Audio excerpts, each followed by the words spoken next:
Is Ukraine truly on the edge of collapse, or are we all ensnared in the fog of a new, hybrid war? Headlines clash. Some scream of mass surrenders and devastating losses, while others insist it is calculated retreat. Each report seems to pull reality in a different direction, making truth itself a battleground.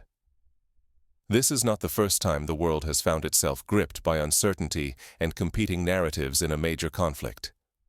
Consider, for instance, the early days of the Korean War, when US and North Korean claims about the status of Seoul shifted by the hour, and even seasoned diplomats struggled to discern what was truly happening on the ground. In today's Ukraine, the information war is just as fierce, with modern technologies amplifying every claim, counterclaim, and image, turning every smartphone into a potential weapon of influence. Tension within Nato is mounting. European leaders urge restraint, warning that the situation is volatile and full of hidden risks. Behind closed doors in Brussels, officials argue over whether support can be maintained as weapon stocks dwindle and political patience wears thin. For a growing number, the fate of the alliance itself now hangs in the balance. To understand the depth of these tensions, recall the Suez Crisis in 1956, when differences between Britain, France, and the United States over Egypt's future revealed the fragility of Western alliances. Today, similar dynamics are at play as countries like Germany and Poland debate how much aid they can afford to send, and for how long, while their own citizens face higher energy bills and economic strain. Meanwhile, Russia is playing a layered and dangerous game. The Kremlin speaks of peace and negotiation, yet at the same time accelerates its war machine and vows to keep fighting until its objectives are secured. These mixed signals are not accidental. They are meant to unsettle, to divide, and to keep friends and foes alike uncertain. This tactic is not new. During the Cold War, Soviet leaders often issued public calls for peace while quietly reinforcing military positions in Eastern Europe. Today, Russia's ambiguous messaging is amplified by a global media landscape that can spread rumors and uncertainty faster than ever before. Amid the smoke of artillery and the ceaseless hum of drones, a subtler battle rages: the war for perception. Every image of shattered trenches, every video of captured troops, is broadcast, spun, and weaponized for audiences worldwide. In Ukraine, information and narrative are as potent as artillery. The true contest is not just for territory, but for the world's understanding of what is at stake. In the 20th century, propaganda leaflets dropped over enemy lines were a key tactic. Today, social media posts and viral videos serve the same purpose, but on a vastly larger scale. In one recent example, a video allegedly showing Ukrainian soldiers surrendering circulated widely, only for independent analysts to debunk it as staged. Yet by the time the truth emerged, the intended effect had already spread. The risks are immense. If we misread these signals, if we are seduced by false narratives, our societies could be blindsided by sudden shocks, soaring energy prices, political turmoil, or even the spread of conflict beyond Ukraine's borders. The stakes are nothing less than economic security, the health of our democracies, and the balance of global power. Take, for example, the oil shocks of the 1970s, when sudden geopolitical shifts sent energy prices skyrocketing and triggered recessions across the Western world. Today, a miscalculation in Ukraine could have similarly far-reaching consequences, not only for Europe, but for the entire global economy. To grasp the real consequences, we must step back and look beyond the headlines. The war in Ukraine is not just redrawing maps. It is rewriting the rules for the entire world. But how did this war become so complex, and why are its consequences felt far beyond the front lines? To answer, we must unravel the layers shaping this unprecedented conflict. This war did not ignite in the year 2022, nor will its far-reaching consequences be contained by Ukraine's borders. To grasp why Ukraine's struggle commands the world's focus, we must look past the headlines and into the deeper currents beneath the surface. Ukraine has long stood as a buffer since the Soviet Union's collapse, wedged uneasily between Russia and the swelling influence of the West. Its destiny has never belonged solely to itself. It has always been a flashpoint for rival powers and competing visions of security. Think back to the great game of the 19th century, when Russia and Britain vied for influence in Central Asia, turning entire regions into chessboards for imperial ambition. Ukraine's position today is similarly precarious, a crossroads where East meets West, and where the ambitions of great powers collide. The crisis did not emerge overnight. The annexation of Crimea in the year 2014 and the eruption of conflict in Donbass marked Europe's return to open confrontation. These shocks ripped apart the illusion of a settled post-Cold War order and set Ukraine and Russia on a collision course, with consequences spiraling outward. For Russia, this struggle is nothing less than existential. Moscow views the steady advance of Western alliances, especially NATO, toward its borders as an intolerable threat. The Kremlin frames this war as a fight for survival, convinced that losing influence in Ukraine risks Russia's security, sovereignty, and status as a great power. This sense of existential threat is not unique to Russia. In the 1960s, the United States reacted with alarm when the Soviet Union placed missiles in Cuba, touching off the Cuban Missile Crisis. The lesson: great powers will go to extraordinary lengths to defend what they perceive as vital interests on their doorstep. For Ukraine, the stakes are equally dire. Kyiv turns to the West for protection, seeing NATO and European support as its only reliable shield against invasion and domination. Defending independence is not just a battle for land, but for the right to chart its own future, free from Russia's shadow. The roots of this conflict stretch far deeper than recent years. Twisted through decades of shifting borders, broken promises, and rival ambitions, the war is ultimately a contest over who will shape the rules of the 21st century, and whose security interests will matter. Missing these deeper power struggles means missing why the war could still escalate, and why its aftershocks already threaten lives far beyond Ukraine. Economic shocks, spikes in energy prices, battered democracies, and the realignment of global alliances are all in play. What happens next will not only decide Ukraine's fate, but could define a new era of worldwide confrontation. The greatest danger now lies in the war's unpredictable evolution, a conflict unfolding across psychological, economic, and informational fronts as much as on the battlefield. But to understand how this war has already begun to reshape the global order, we must examine the hidden forces at work beneath the surface battles. The conflict's next phase is being fought in boardrooms, newsrooms, and the minds of ordinary people. Who truly commands the future when the weapons are drones, propaganda, and fragile supply chains? On the battle-scarred front lines, rapid advances have slowed to a crawl. Both Ukraine and Russia bleed men and machines, locked in a brutal stalemate where exhaustion mounts and territory barely shifts. Victory now depends less on seizing ground, and more on outlasting the enemy's resources, resolve, and alliances. This echoes the First World War, when years of trench warfare saw little movement, but massive losses on both sides. Today, technology has changed the tools, but not the underlying logic. Attrition, logistics, and morale are the true currencies of victory. Russia adapts relentlessly, fusing drone swarms, smart artillery, and punishing electronic warfare into a new kind of assault. Ukrainian troops respond with a dense shield, layered air defenses, fighter jets, and agile drone hunters all working in concert. Still, neither side achieves total control. Every innovation only deepens the deadlock, ratcheting up the contest of attrition. Consider the recent introduction of Russian FPV drones, which combine electronic jamming with precision strikes on Ukrainian positions. In response, Ukraine has fielded mobile drone hunting teams, equipped with electronic countermeasures and rapid response vehicles, seeking to intercept threats before they reach critical infrastructure or frontline troops. Yet, the decisive battle is unfolding far from the mud and trenches. This war has become a massive test of industrial strength. Russia has shifted its economy into high gear, churning out twice as many weapons, its factories running day and night.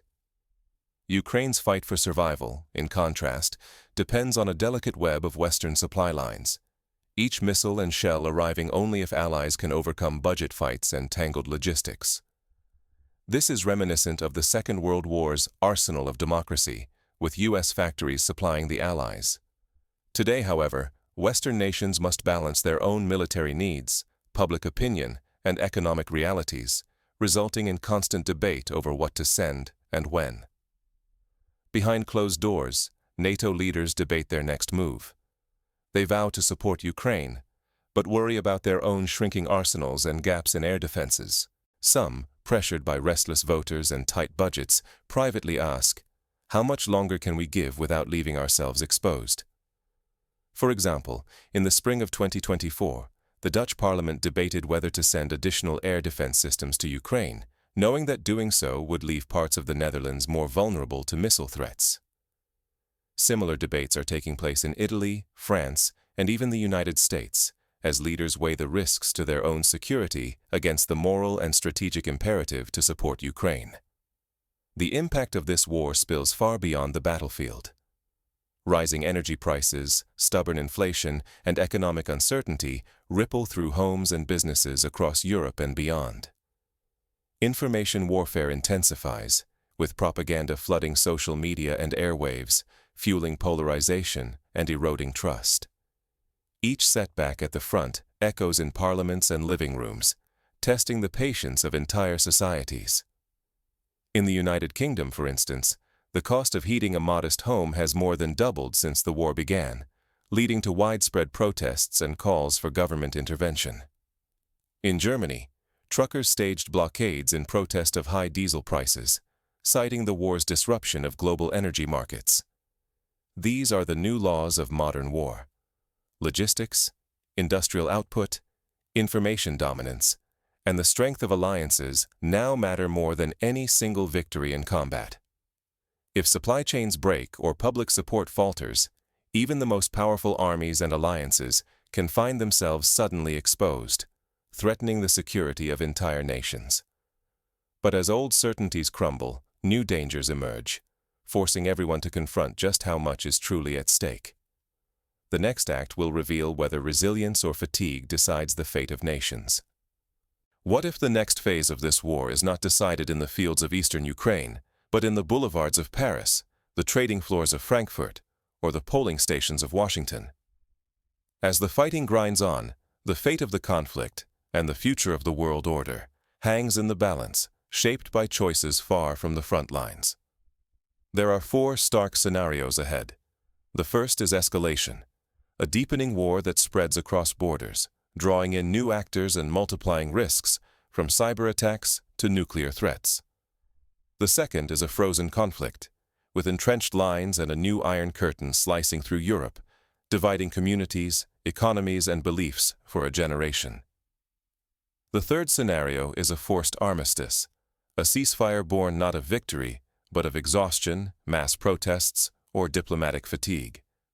This path risks leaving both sides bitter and restless, making future flare-ups almost certain and exposing the weakness of alliances already stretched to their breaking point. The fourth, and most perilous, is uncontrollable expansion. A single stray missile or misjudged provocation sparks a regional war, pulling in NATO, Russia, and perhaps nuclear weapons. Each possibility carries immense danger. Escalation could trigger catastrophic destruction and force millions more to flee.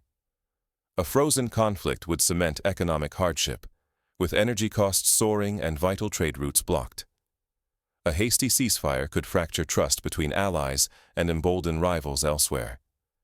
Accidental expansion might threaten not only Eastern Europe, but the very foundations of global stability. Meanwhile, powerful players like China, India, Turkey, and the Gulf states are not standing by. They exploit the turmoil, secure cheap resources, and take advantage of Western distraction to reshape global rules in their favor.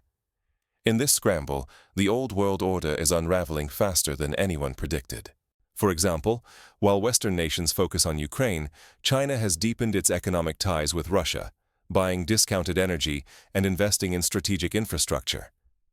India has increased its imports of Russian oil, while Turkey has positioned itself as a mediator and key energy hub. The Gulf states, flush with petrodollars, invest in European assets made cheap by market volatility. Inside Europe, the strain is unmistakable. Energy bills climb relentlessly, while governments struggle with budgets strained by support for Ukraine. On the streets, demonstrations against inflation and austerity grow louder. Political parties fracture, and once solid alliances teeter, as public opinion shifts from fatigue to skepticism or even outright division.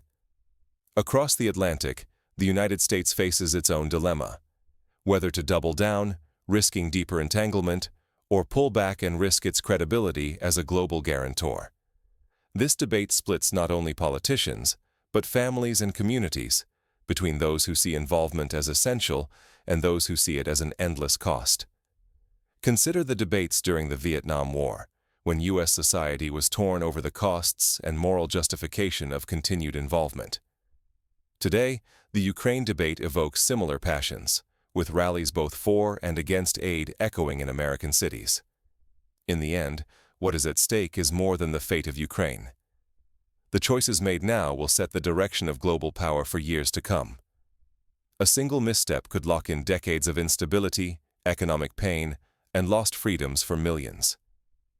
The world's next chapter is being written not just on battlefields, but in parliaments, energy markets, and election booths. But beneath these grand chess moves, the conflict is also being waged in quieter, more personal ways. Ordinary lives are caught in the crossfire, forced to adapt as the world tilts beneath their feet. Take, for example, the story of Olena, a teacher from Kharkiv, who now teaches her students online from a makeshift shelter. Or consider Marek, a Polish truck driver whose earnings have been slashed by rising fuel costs. Their struggles are a daily reminder that the consequences of distant decisions are lived in the most intimate spaces. In an era where information is weaponized and alliances shift like sand, protecting your interests and your voice demands more than ever before. The rules of conflict have changed. Victory and defeat are no longer measured only by armies or territories. Now, resilience, critical thinking, and adaptability determine who endures and who is left behind. The true struggle plays out not just on distant battlefields, but within our own minds and societies. Societies face a relentless dilemma. How do you defend against threats without sacrificing the freedoms that define you? Each policy for security, each gesture of unity, brings a cost. If we give up too much in the name of safety, we risk erasing what makes open societies worth defending at all. In the wake of the September 11th attacks, many governments imposed sweeping security measures. Some were necessary, but others eroded civil liberties and privacy. The lesson? Vigilance must be balanced with a fierce defense of the values that make free societies strong. In this contested landscape, independent journalism and informed debate become lifelines. When truth is under siege and propaganda floods every channel, reliable information turns into a shield. Supporting free press and honest conversation is not a luxury. It is a vital act of self-defense for both individuals and entire nations. But these battles do not respect borders. The shockwaves reach every corner: energy bills, food costs, the stability of your job or your children's future. All these are shaped by decisions and disruptions far away. No matter where you live, you are connected to these events, and you have a stake in understanding them. Global problems demand global awareness and cooperation.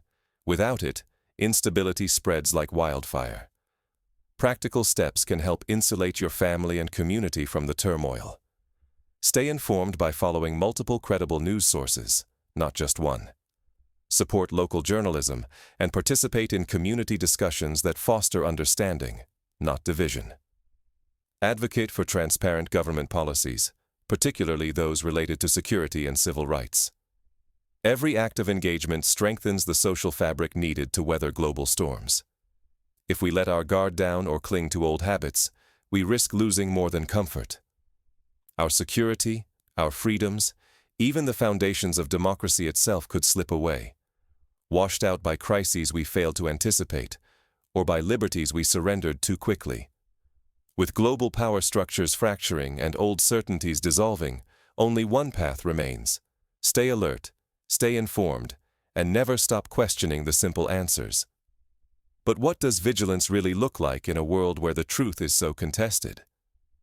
The next step is to examine the choices we face, individually and collectively, as the conflict's shadow stretches across the globe. Vigilance means not only paying attention to current events, but also understanding the historical forces that shape them. It means building networks of trust, supporting democratic institutions, and developing the critical skills that allow us to spot disinformation before it spreads.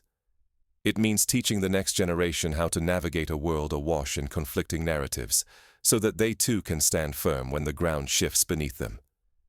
In a world where every story can be turned into a weapon, your attention is the first and last line of defense.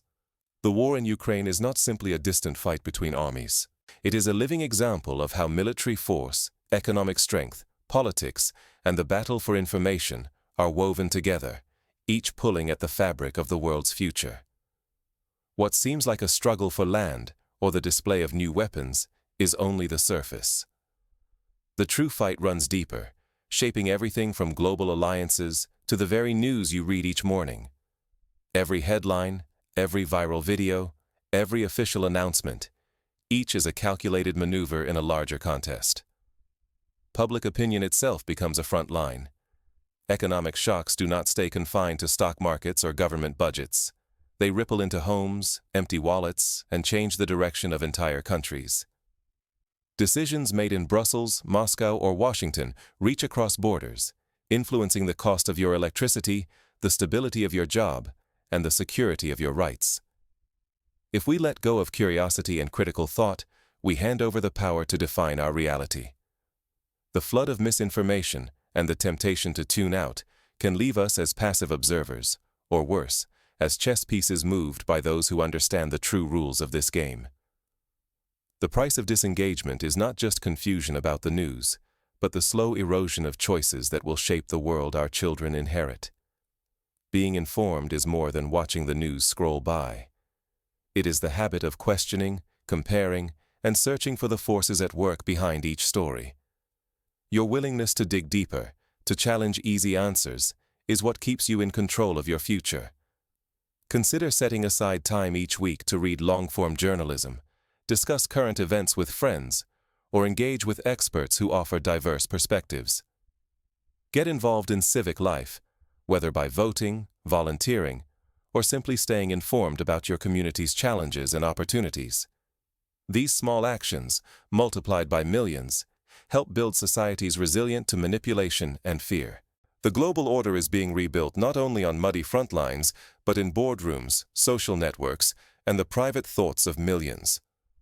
Choosing to remain alert, skeptical, and involved is now a matter of self-preservation for your interests, your community, and your core values. As the Ukraine war stretches the limits of alliances, economies, and the public's will, your vigilance is your strength. The story is still unfolding, and your part in it is crucial. The choices you make, to seek truth, to ask questions, and to remain engaged, are the bedrock of a free and resilient society. No one can predict the precise outcome of this conflict. But history teaches that those who stay curious, discerning, and united are best equipped to shape the world for the better. The future is not written by the powerful alone. It is forged, day by day, by the informed decisions of ordinary people. So as the headlines swirl and the world's attention shifts, remember, you are not just a spectator. You are a participant in a global story whose ending remains unwritten. The final act depends, in no small part, on what you choose to do next.